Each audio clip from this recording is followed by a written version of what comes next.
right. Okay, guys. Welcome to Just Upright. Thank you for watching.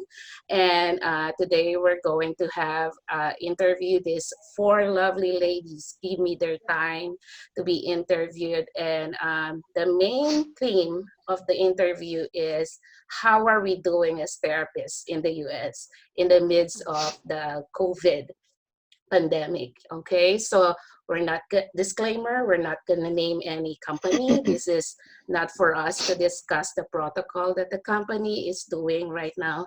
This is sharing with you guys to have for you to have a picture of how we are doing as therapists in the US right now. Okay, so what I'm going to do is to ask each one of these lovely ladies to first tell your name. What field are you? Are you a PTOT speech? What setting? And also mention your general location or state. Okay, Ceril, let's start with you. Good evening. My name is Ceril Fuellas, and I'm a physical therapist. And I recently graduated from my clinical doctorate in UTIC College last December 2019. And I'm working in a skilled nursing facility. Maybe I've been doing this for a while now. And I'm at Massachusetts, Central Massachusetts in Worcester. Okay, thank you, Ceril. All right, Morgan, your turn. I'm Morgan. I work, I'm an SLP, and I work in long-term care rehab facility. And I normally work in, I do PRN and rehab as well, and then an acute care hospital locally. But since all this started, I've just been in my one facility, and I'm from Kansas City, Missouri. I live in Leeson, Missouri. All right, thank you, Morgan. Sherry? Hi, I'm Sherry. I'm a physical therapist, and I just got my doctorate degree last 2018, and I've been working here in Texas for maybe 4 years already, and I've been working in outpatient, but right now I've been working with hospital for an inpatient acute setting. So hi. Hello, welcome. All right, Miss Rina. Hi guys, my name is Rina. I'm from California, northern part. I work primarily in a skilled nursing facility and been working in the same place for 8 years. And I'm currently doing my doctorate degree. So hopefully gonna graduate soon, right, Jing? Yep, September, hopefully. Congrats. Thanks, and we're in school and then the pandemic hit. So, okay. You cannot withdraw right now. Okay, so guys, the first question is, in your state right now, what is the protocol in the local or state level? Are you stay at home, shelter in place? Just a quick rundown. Ceril in Massachusetts. Currently, the state of Massachusetts, they're on the state of emergency right now. Wow. The non-essential businesses, they're closed. And the restaurants, you can only get the delivery, drive-through.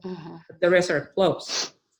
And of course, essential businesses, hospitals, nursing homes, they're open, but they're really strict. As we all know that the visitors are not allowed to go inside the nursing home. That's true. They have the same sheets every day. Have you traveled for 14 days? Yes or no?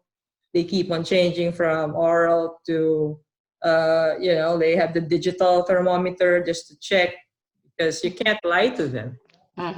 And the other one, if you want to jog outside, it's not that easy, because the governor here, Baker, he wants the social distancing. So if you want to jog outside, you have social distance. Okay. And what else? Groceries are open, but you just go there and go home. You Okay. know, they're really strict. Gotcha. And, this is the new normal, I think. For now, hopefully. Yeah. So I want to add this because I look at NBC Boston. Mm-hmm. 19 hours ago, it says that there are 1,000 new cases here in Massachusetts, and recent 44 deaths. Okay. So that's why, because of those things, it's in a state of emergency. Gotcha. Okay. Thank you, Ceril. Well, Morgan, how are you doing there, Kansas Yeah, City? we're also, which I mean, I guess, well, Missouri, because you're also, they called us a state of emergency too, I believe, last week or so. And then Kansas City, we have like 4 major counties that in the Kansas City metro area, and they're all on stay-at-home order to their clients, stay-at-home order, not necessarily shelter in place here, but similar grocery stores, doctor's office, hospitals are really the main thing. So since it's nice here, thankfully, people are outside a lot, but are supposed to stay 6 feet apart and whatnot. So Mm-hmm. yeah, for the most part, I was kind of getting ready to look up maybe the cases in Missouri because it really increased a lot in the Right. past 48, 72 hours. But I'll look at that and then I can tell you later. Yeah. Okay. All right, Sherry. How is it Yeah. there in Is it Texas, right? Yeah. Yeah, it is in Texas. So here in Texas, the governor now has the requested access to accelerate the release of funds, for those people who are like experiencing unemployment, just because it's really like small businesses over here are closed for 2 weeks now, and we are also like in our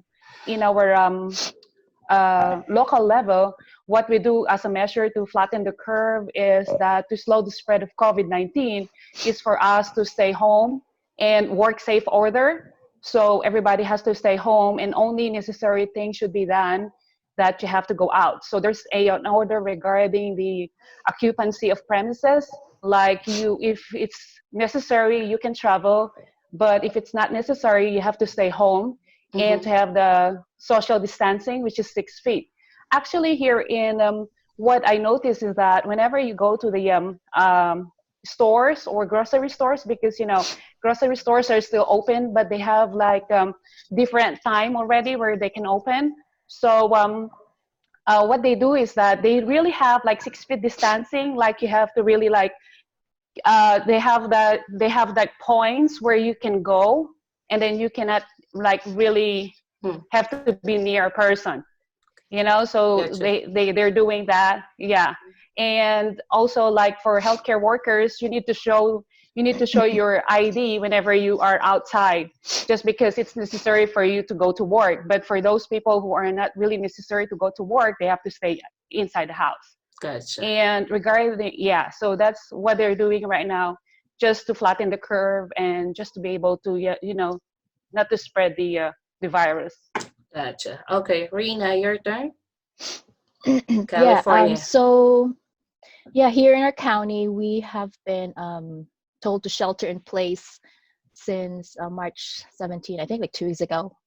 And then the whole California, I think this week they started with the shelter in place for the whole state. Just like everybody else, only essential workers like us can go in and out and do our grocery shopping and stuff like that.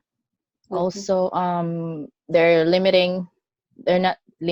totally not having visitors at our facility, or unless the end of life cases, so the family members can go in and visit. But other than that, no visitors allowed, taking our temperatures when we go in, starting our work, and then filling out a form, like checking about have you been coughing or recent travel. And if you do like go to one facility to another, you have to change your whole clothes and Gotcha. go to the other building and do the same thing. And Gotcha. we have to bleach our the shoes. I mean the sole of the shoes when you come in. And it's in our gym we limit at first. They keep changing the Mhm. instructions, the protocol. So in the gym we limit one patient at a time. Mhm. But now they said, oh, you can have two, but keep the distance like 6 feet apart.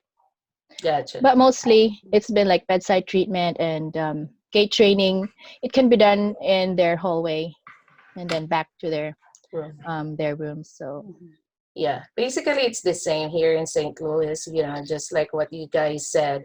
Um, uh, we only essential things, the grocery stores open, pharmacy open, and then drive through, no dining and whatnot.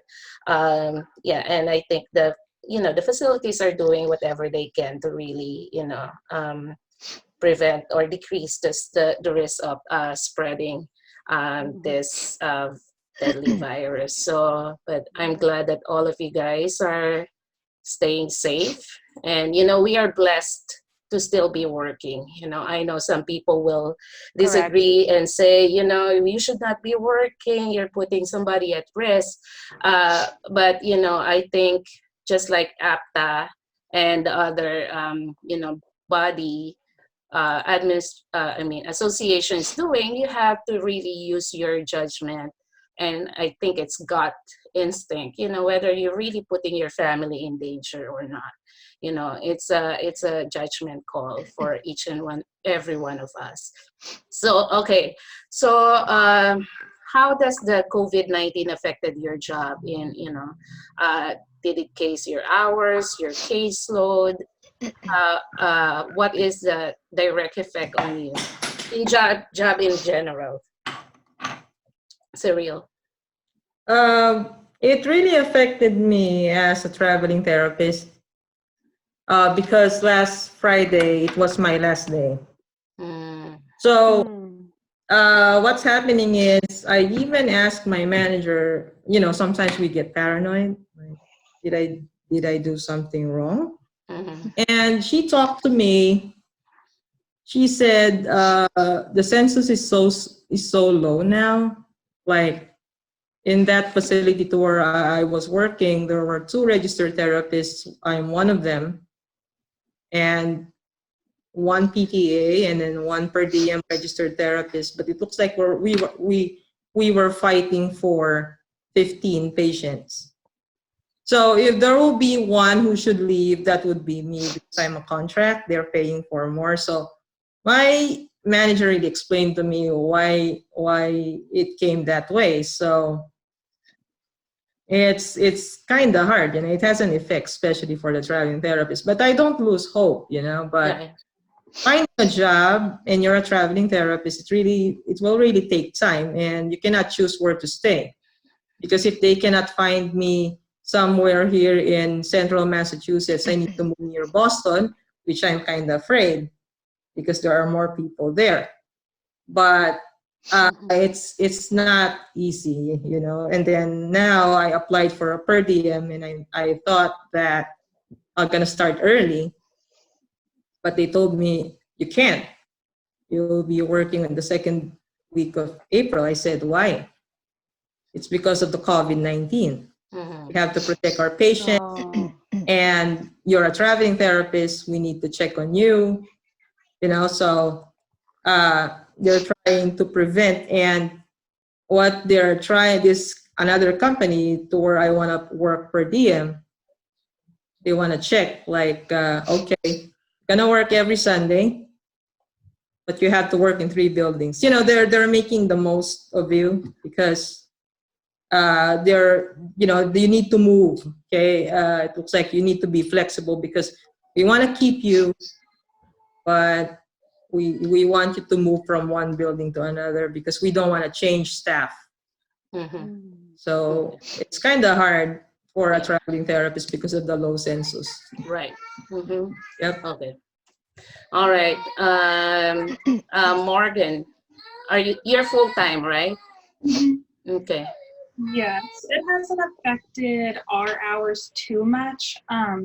We've seen a little drop in caseload on our rehab home, but I think it was kind of the hospitals were trying to decide and figure out what they were going to do in their discharge plan, I believe. So right now it really hasn't. Our hours might be a little bit lower, but so like for example, we had like if there was like a possible case or something on a hall, they're going to quarantine that hall, and no matter what, if that whole hall, nobody can even go, like us as therapists can't go on it, so they kind of protect that whole hall. And so if we have a bunch of patients on that hall, those get taken apart because they're just trying to keep everything on that hall. So Okay. but mostly it hasn't been. Kind of choppy, Morgan. I don't know what. Can you hear her right? All right, or she's choppy too? No. Okay. Yeah. Yeah. Okay, I we'll can come back to you, Morgan. Sherry. Oh, hi. Yeah. For us here in Texas, in Houston, preferably, is that since I'm working for acute inpatient setting, we use the same approach to all our patients. So at most at this time, we haven't felt any drop at all, just because we are like treating everybody as it is. So even like for isolation, everything, we are always like treating them as the same patients that we have. So as of this moment, we haven't felt any drop. We just felt like there's more of like isolation patient precautions that we see Mm-hmm. than the normal ones. But since they are like not doing any more surgical, only as necessary. So that might be one of the reasons why we mostly see those who are on isolation. If ever that our caseloads will be like lower, or the number of patients we see is lower in an acute setting, there's always like a plan already that we can do. Like for example, is that help nurses or any other healthcare workers with repositioning, or things like respiratory help with the patients on how to reposition them. So we kind of have plan for that one. Gotcha. So that's basically what we are doing right now. Cool. And fortunately, we have a job, really. Mm-hmm. Yeah, we are Yeah. blessed by that. Rina, sniff. So far in the place that I am working, there's no drop in our census, and I'm still keeping the same, amount of therapists. So, we're kind of lucky for that. And even though we have some admissions, but it's automatic, like a 14-day precautionary measure that they have to be on a separate room, and you have to gown and glove up when you see them. Right. But otherwise, yeah, our building is probably, we have 2 empty beds, so I think we're saving that one for COVID patients. So I think they're like, I'm not sure if it's really mandated, Mm-hmm. but mostly the facilities that I know, they have like empty rooms just for those kinds of patients. Okay. All right. So we're getting like a mixed, group here. It's very hard for Ceril because she's a traveling, and because traveling, you have to travel, and it's my contract, 13-week contract. I used to be a traveling therapist. I just didn't travel because the company, kept me for the entire period of my contract with my agency, which I'm blessed. I just transferred the different facility with the same owner. So in general, it's right now it's kind of hard for traveling therapists. For inpatient, some inpatient has no drop. For sniff, practically the same, like what you were saying, Morgan, before you got cut off, right? So practically your caseload was the same. Yeah, pretty much the same. It hasn't really changed, but we'll see kind of once. I mean, I think in general, most of us will see an influx in patients once, these people are getting well enough to go home, but I think the only issue is that we're not going to have enough room for everybody. Right. So, Yeah, yeah, Yeah. Yeah. In St. Louis here, I'm so blessed, that still stable. I was thinking it's gonna drop down, but right now it's still stable, but it's always a day-to-day thing, you just correct. never know. Yeah, They can declare anytime that the therapy is non-essential, yes, especially if it is it's not really essential. it's Correct, really in the height of, correct, if correct.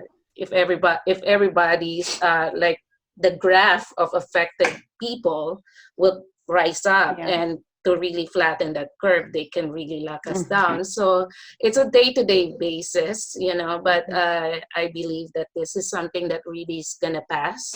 It's mhm. testing us as a individual, and it's just like history will repeat itself. We're gonna go through this, so hang in there, Cyril. So I know it's really tough on you. Okay, so I'm gonna jump on to the maybe fourth question here. So if we have time, we can go to the third one. So what are you learning personally? Let's dig deep here. What does COVID is teaching you personally, this experience? This is not just us affected, but the entire world. But personally, what are you learning from this? So let's make it short and sweet. We don't have much time left. Okay, let's start with you, Rina. For me, with all these things that's, been changing around us and it's constantly changing, one thing that is, certain is the patient's needs. I mean, they still need therapy. So whether, I mean, I think that's the good thing about our job with during the recovery. I mean, they still needs us, for them to fully recover. Mm-hmm. So, we just hang in there and Yeah, be thankful for what we have right now. right. Okay, thank you, Rina. Sherry, what do you think this? Yeah, Go ahead. yeah. Well, I agree with Rina. I mean, change is inevitable. I mean, for now, what I learned is more like be prepared financially. Mm-hmm. For all the Exactly. things.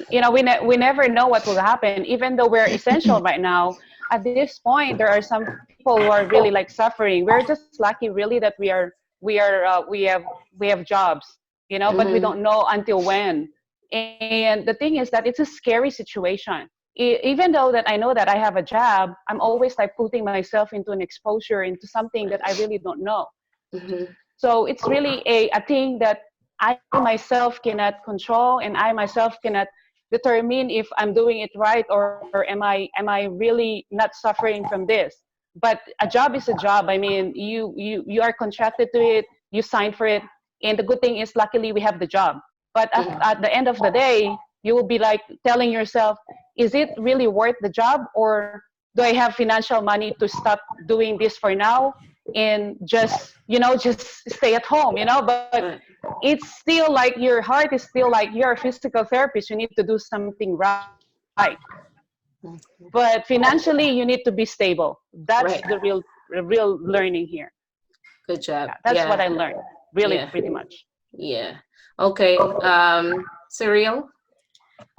For me, it, you have to be flexible and accept the things that's happening. Those that whether good or bad, and you really need to accept it. Because complaining will not do anything good for you. You have to accept what's happening, and I think as a physical therapist, if you have something in mind in the future, let's say you want to be a researcher, do it. Because physical therapy is really a good job, but if you have a specialty, look what's happening now. Like there's an infectious disease, we don't know, it just showed up, right? So for me, if you're doing a doctorate in physical therapy, I just want to add this, you have to focus on infectious diseases, I think. Like, so you can imagine yourself in the future. Okay, if something happens, I could share something which I know could be an asset in the company. So I think people should think ahead of time. Yeah. Yeah. And be flexible and accept things which are happening right now. So Agree. yeah. Completely agree. Morgan, how about you?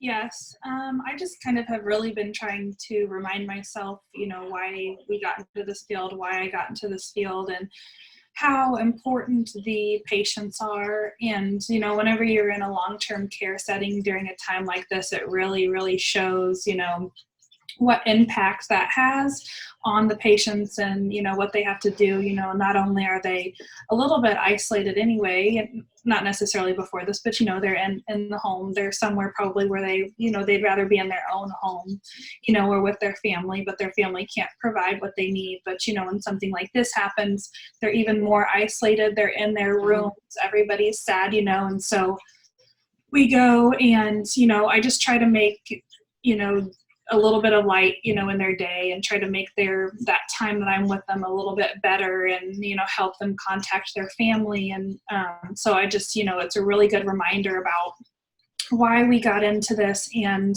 what truly matters. And yes, it stinks. I'm sure a couple of us on here have kids, or everybody has kids on here. But it's rough whenever you have kids or family or anybody at home and you're coming home, did I bring it back? Did I not?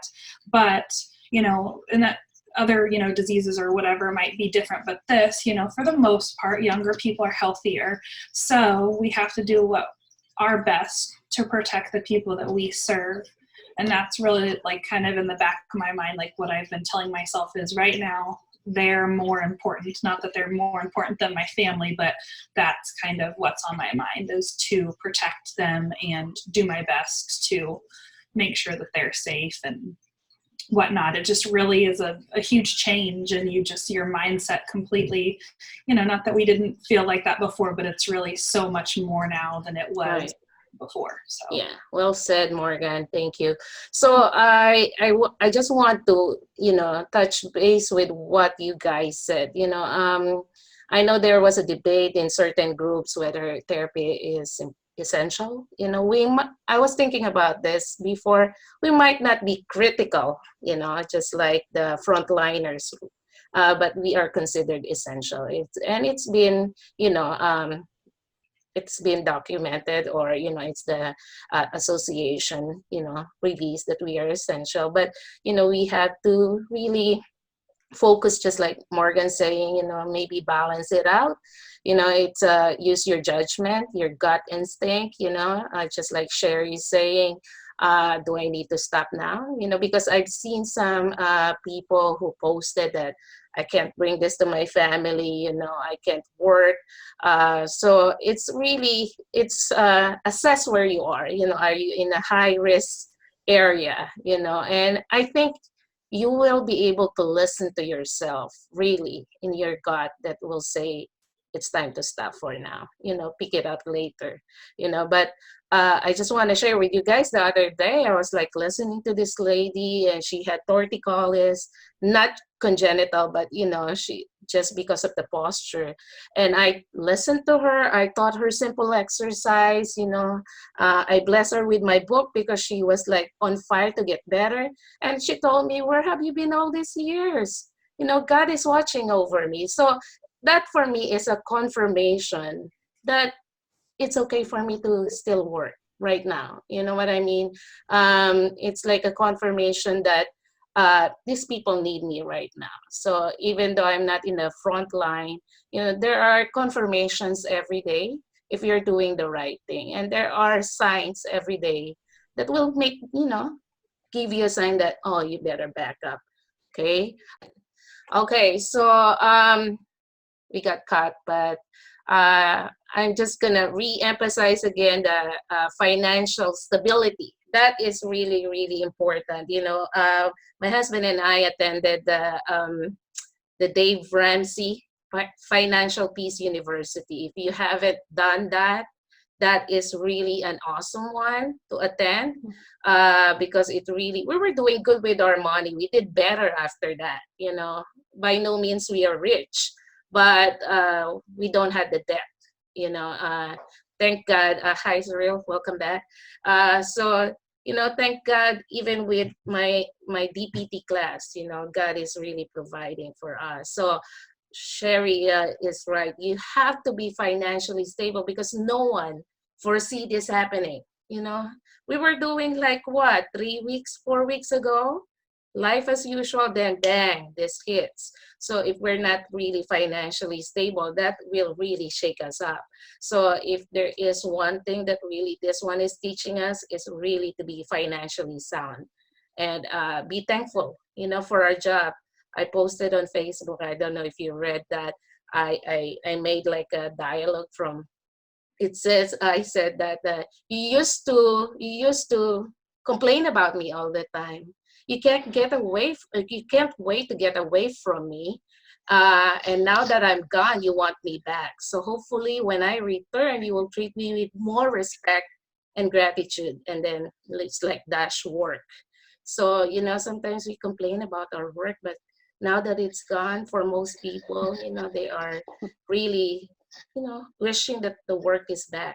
So yeah, so that's one good lesson. Okay, so next question is, so should the next generation of therapists be watching this on YouTube, and they are experiencing the same? You know, we'll never know what will happen in the future.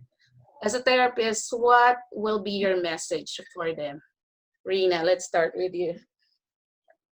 Um, yeah, for right now, I think we'll get through this, and you know, life is on, and you should be thankful and just do your best with every day that you are, you know, when you're treating your patients, and just be very extra careful, like, you know, safety precaution, and just be mindful with that. You're not only endangering yourself, but you know, your patients and your family as well.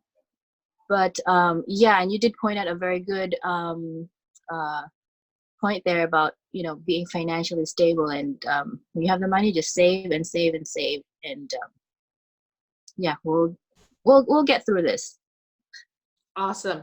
Thank you, Rina. Okay, Morgan, if you know the younger generation, I know you're so young and you can't imagine you're going to be 40 like us. But what will be your message to the future generation should they be facing the same scenario as we are facing right now? Yeah, definitely. You just kind of never know what's going to happen. I don't think any of us really thought that this would happen, but we're here and we're all getting through it. If something does happen, you're going to get through it and, you know, work through it and work with your team and your friends that you have, and just kind of, you know, get together as a group and have, you know, make sure you have good support in your life too, whether that be a family member or friends, to, you know, always have somebody that you can talk to and kind of lean on during times that are a little bit harder like this. So Exactly. Yeah, that is very, very important. A coworker of mine actually said, we are blessed that we have job because this is our socialization. You know, some people are just stuck at home with no one. Can you imagine an older adult stuck at home? You know, cannot even do the grocery shopping because they are so afraid that they contract this disease, you know, and they're alone before, but they're more alone now. So that is a very good point, Morgan. All right, Sherry, your turn. Yeah, hi. For all those therapies out there right now, what I can share is that growth is optional. You need to be diverse in your profession, at least for now. I mean, you have to be to open your mind to new concepts that are available, so that whenever this pandemic will occur, at least you can be essential, and you'll be able to help, and then you'll be able to have the job, you know, because the only thing that matters right now when this pandemic is, it's more about finances, it's more about the job that you're going to do and what you're going to do with it. Right. So just be prepared about it, and don't stuck yourself in one area, because Mm-hmm. physical therapy is very broad. there's a lot of things that you can do with physical therapy. So as much as possible, you start it right now, cultivate your minds and cultivate your skills. And and for everybody else, non-therapists, I mean, just be careful about your finances Awesome. and just be ready for everything. Yeah, that's a good advice. If you are active on Facebook right now, there's so many groups that's actually, encouraging therapists, maybe speech, OT, PT, not to be just a therapist. There's so many options out there.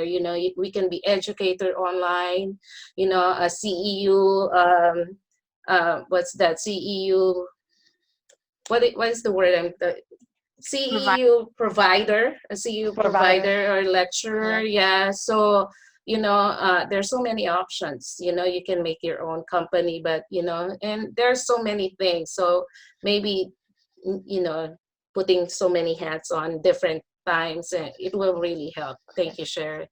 Okay. Ceril, I'm going to unmute you. Wait up. I'm unmuting you.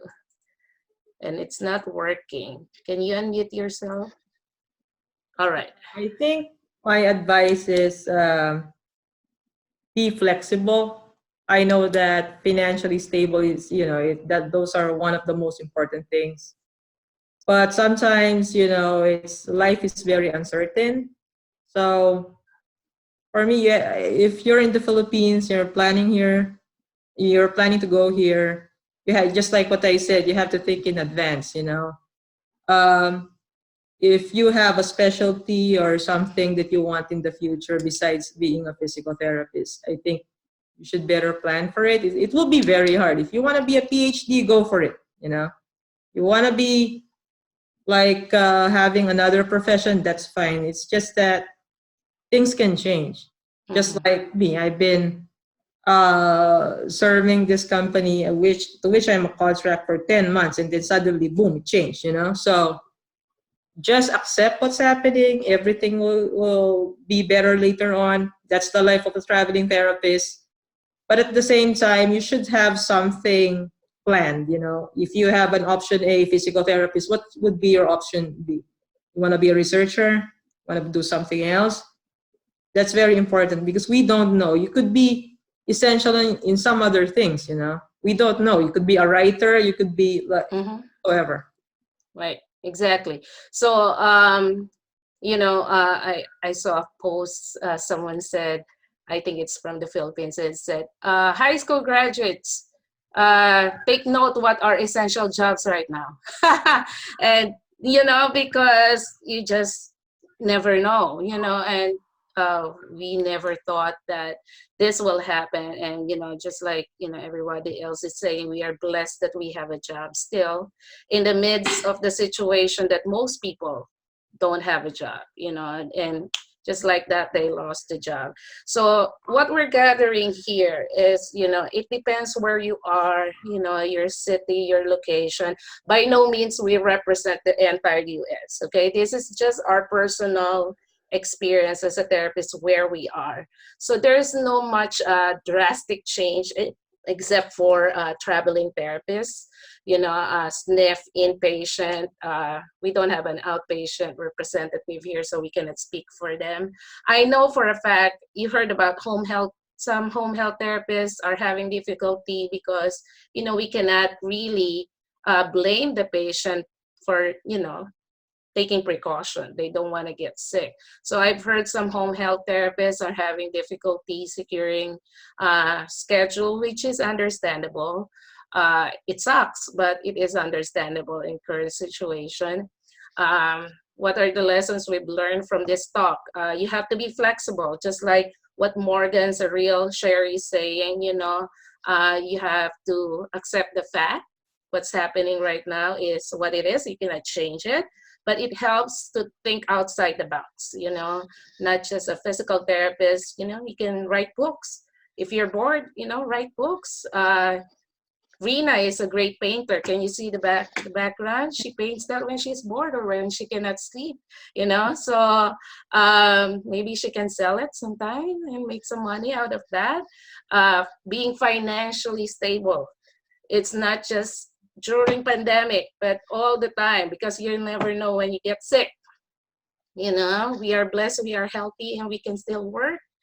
But being financially stable is really, really important.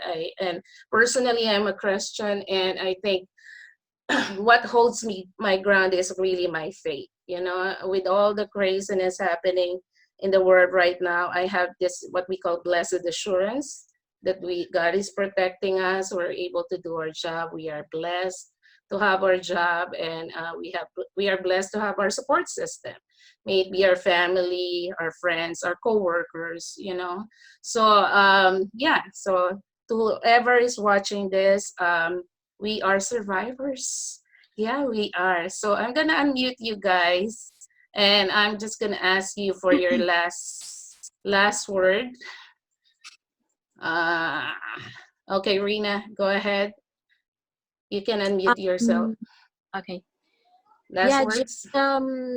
love what you're doing, love your craft, and you know, that's the real bottom line here.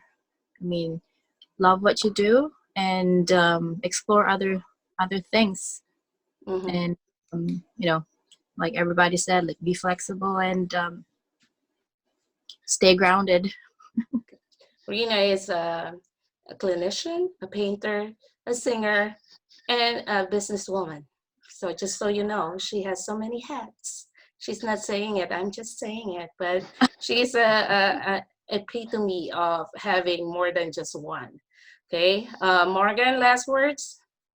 Yes, just kind of figure out what your niche is and what you like to do and stick with it, and just know that things could change at any time, but whenever things are down, they have to go up. So it's going to get better. It has to get better, and it will. So Thank you. Sherry? Oh yeah, things gonna get better. Just get prepared for anything that's gonna happen, and do your job well. But also love yourself. So basically, that's have a balance. Mm-hmm. Yeah, Awesome. that's it. Ceril?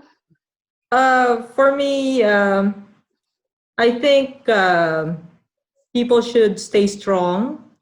I mean, physically, emotionally, spiritually, everything, because things can happen. But just like everyone said that uh, things will get better. We have to accept it. It changes. And just like what I've said, that if you have something in mind, like a specialty, or you want to pursue something else, that would be better in the future, because who knows, you can use it. Like if you, just like everybody says, like if you want to be an educator, do it. It will be hard, but at least you tried, right? So, Mm-hmm. and of course, if you have a lot of knowledge, you'll be financially stable because you're an asset. Right. So, Yep. All stay right. strong. That's all I can say. Everything will go out fine. You know what I noticed among you guys, because no one expressed like pessimism, because I think we are therapists. We are goal oriented. We write our goals for our patients. We try to meet our goals. May it be personally. I don't know about you, if you write daily. That's something that you can check. You feel better that you check you did these things. We are goal oriented, and I think I've said this before. I think aside from nurses, doctors, I think therapists are one of the most compassionate people.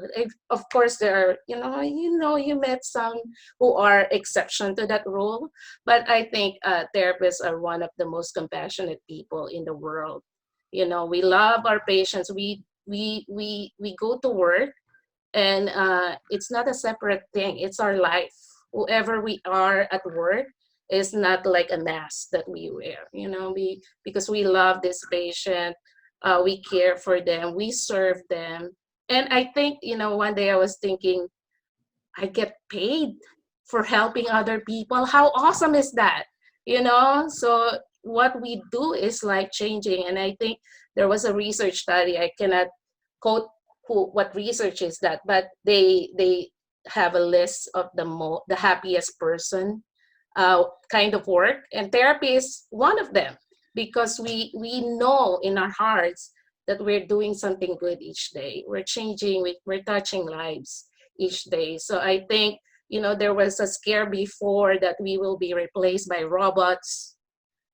It's not happening. It's 2020, and we're still, the touch of a human person is healing on its own. And we do that with our patient, whether we just touch their hands, touch their back, say good job, so we are valuable.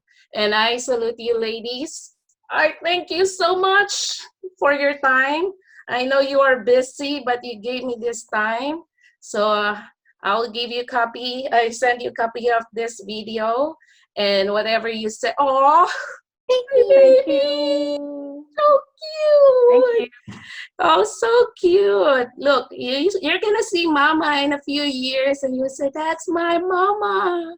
Yeah, she's a super speech therapist, right? Wow. Yeah, you might be a therapist yourself. Okay, ladies, thank you. Have a great, great night, and stay blessed. Mwah. Thank you. You too. Bye. Bye, bye, bye. Bye.